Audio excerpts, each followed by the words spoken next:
Hi, I'm Cameron, and this is Cam's Coffee Corner. Let's see our question of the day.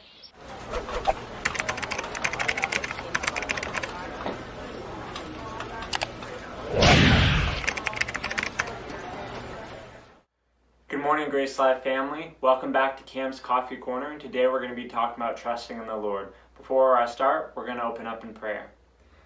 Thank you, Lord, for this day. Thank you that it is a beautiful day that you have made, that we can rejoice and be glad in it. I pray that as I speak today, that I speak as the oracles of God, that not my words are spoken, but your words, God. I thank you that we are ever learning to trust in you and rely on you, and not to lean on our own understanding. Thank you, Lord. In your name we pray. Amen. So yesterday, Pastor Dean talked about trusting in the Lord, and I want to continue a bit on that topic.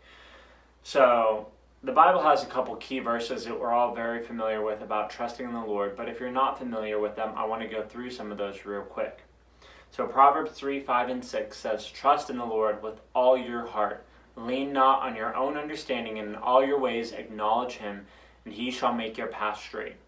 Now this is a very clear and great verse for us to look at, to meditate on, and really get it on the inside of us, because when we trust in the Lord with all of our heart, completely, with our mind, will, and emotion, just lean completely on God and not on our own understanding, because so often we're tempted to do things in our own understanding. And I think Abraham in the Bible had that same issue.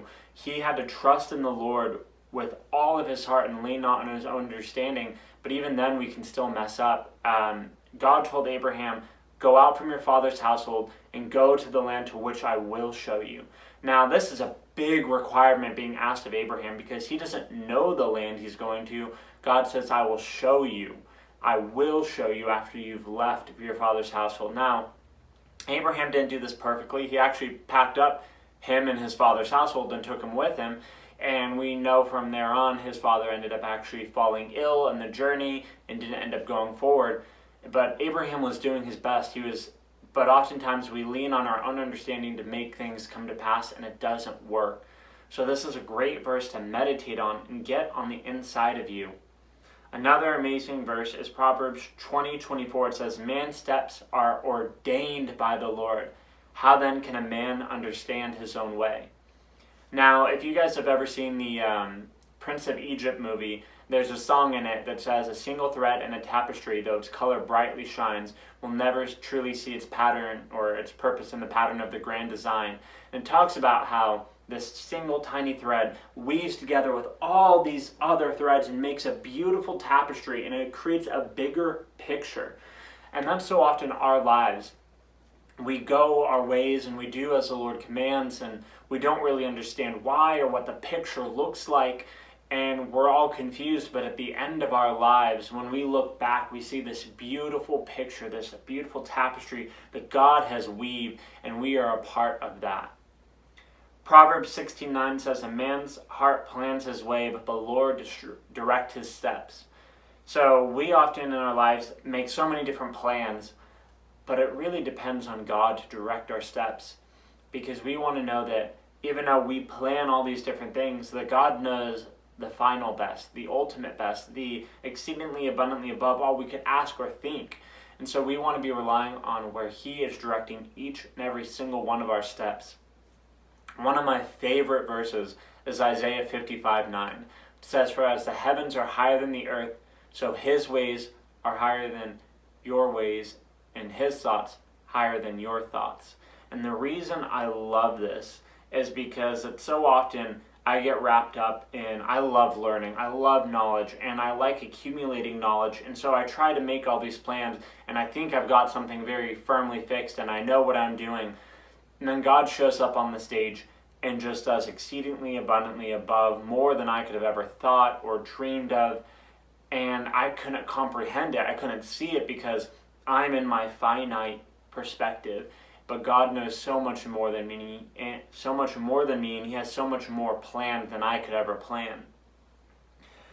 And God does have a plan for each and every single person's life. When God showed up to Jeremiah in the beginning, in Jeremiah 1:5, we see that he says, "Before I formed you in the womb, I knew you. Before you were born, I sanctified you. I ordained you a prophet to the nations." So God knew us before we were born. And He has set us apart for a specific calling on our lives. And I heard one preacher say that you can believe God and trust in God if you can believe these 3 characteristics about Him. 1, that you believe He is all-knowing. Because if He is all-knowing, He knows what's best for your life. 2, you believe that He's all-loving. If you believe He's all-loving, then He loves you, and He knows what's best for you, and He wants what's best for you. And 3, He is all-powerful. So even though He knows what's best for you, He wants what's best for you, He can also make it happen. So if you can believe those 3 characteristics about God, you can trust Him. Because He is all-loving, He is all-knowing, He is all-powerful, and God wants great things for you as His children. So I just wanted to encourage you today to trust in God. Lean not on your own understanding. Maybe right now is a very stressful time in your life and you have a lot of decisions before you and you're not sure what to do. And with everything in our world going on right now, with coronavirus and protests and riots and all these things that are happening, there's causing a lot of pain and hurt in our society and a lot of confusion.